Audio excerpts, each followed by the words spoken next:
Hi guys! Welcome back sa aking channel. Sa video na to, tuturuan ko kayo kung paano palitan o maiba yung mga sign at symbol sa keyboard ng cellphone nyo. Let's go!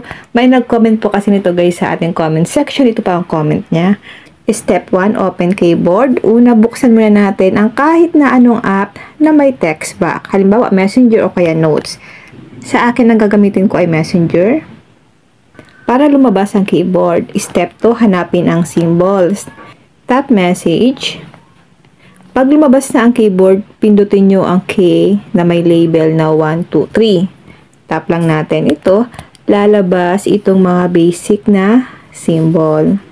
Katulad yan, may at, may number sign, may peso sign, ayan. Step 3, more symbols. Kung gusto mo pa ng ibang symbol, pindutin mo naman ang key na equals and then slash. Depende po yan guys sa keyboard natin. Ito po ang lalabas na mga symbol. Dito mo makikita yung mga special signs tulad ng ito po. Yan guys yung mga special sign. At marami pang iba. Step 4, palitan ang keyboard style or language. Kung gusto mo naman na baguhin talaga ang itsura o layout ng symbols, pindutin mo yung gear icon sa taas or itong settings icon sa taas. Itap lang natin.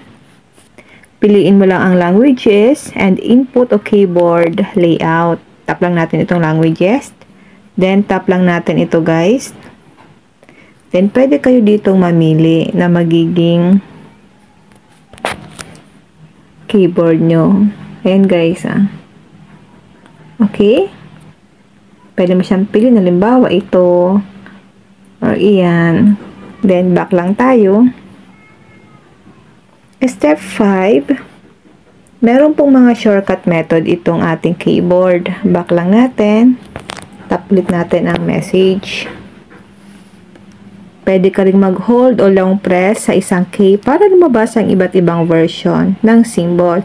Halimbawa, kapag hinold mo ang 0,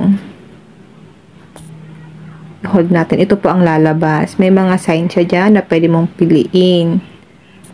Halimbawa guys, itong 2, i-hold mo lang para lumabas yung 2/3 o kaya 2/5. Ayan, ganun lang kadali palitan o baguhin ang mga sign symbol sa keyboard.